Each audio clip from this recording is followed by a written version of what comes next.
আপনাদেরকে একটা গল্প শোনাই। আমাদের বাড়িতে একটা কুকুর ছিল, ছোটবেলায় না ওটা পালতাম। ছোটকালেও ওটা অনেক দাবুর খাইছে। আমাদের পাশের গ্রামে একটা কুকুর ছিল, সেই কুকুরটা আইসা খুব দাবড়াদাবড়ি করত, ধরতে পারতো না। আস্তে আস্তে আমাদের কুকুরটা বড় হয়েছে, তখন এরকম কুকুর ওই পাশের গ্রামের যে কুকুরটা ছিল ওইটা এসে এরকম দাবড়াদাবড়ি করত, কিন্তু ওর সাথে দৌড়ে পারতো না, কিছু করতে পারতো না, মারতে পারতো না। তা এরকম কিছুদিন পরে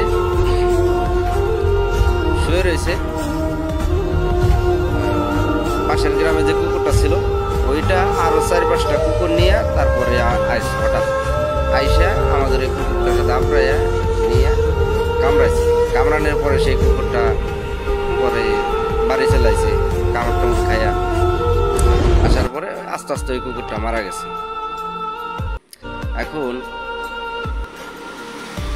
আমাদের দেশে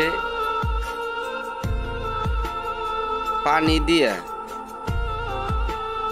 এমনি তো কিছু করতে পারে না, ক্ষমতা নাই। এখন তা কিছু না করতে পাইরা এখন হলো পানি, অতিরিক্ত পরিমাণের পানি ছাইড়ে দিয়ে আমাদের দেশের অনেক সমস্যা করে ফেলাইছে। হাজার হাজার মনে হয় মানুষ মারা গেছে, দেখলাম শিশু ছোট একটা বাচ্চা মারা গেছে, ভাসতেছে। ভিডিওটা আপনাদের দিয়ে দেবো এই ভিডিওর ভিতরে। আর ইন্ডিয়ার একজন লোক,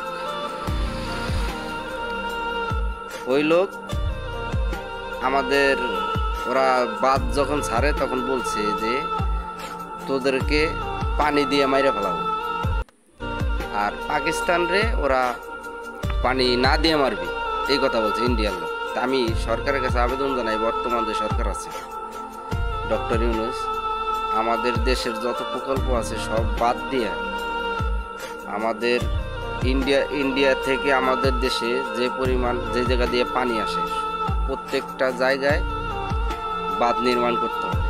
এবং কি ওদের যে পরিমাণের উচ্চতা বাঁধ আছে, যদি ওদের পরিমাণ 100 ফিট থাকে আমাদের হলে 200 ফিট করতে হবে বাঁধের উচ্চতা।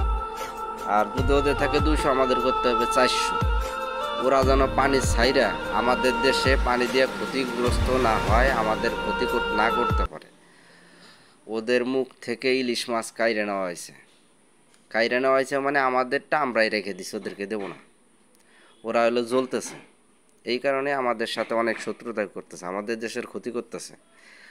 আমাদের এই সরকারের উচিত খুব তাড়াতাড়ি এই বাঁধের কাজ ধরা প্রত্যেকটা জায়গায়। ধন্যবাদ।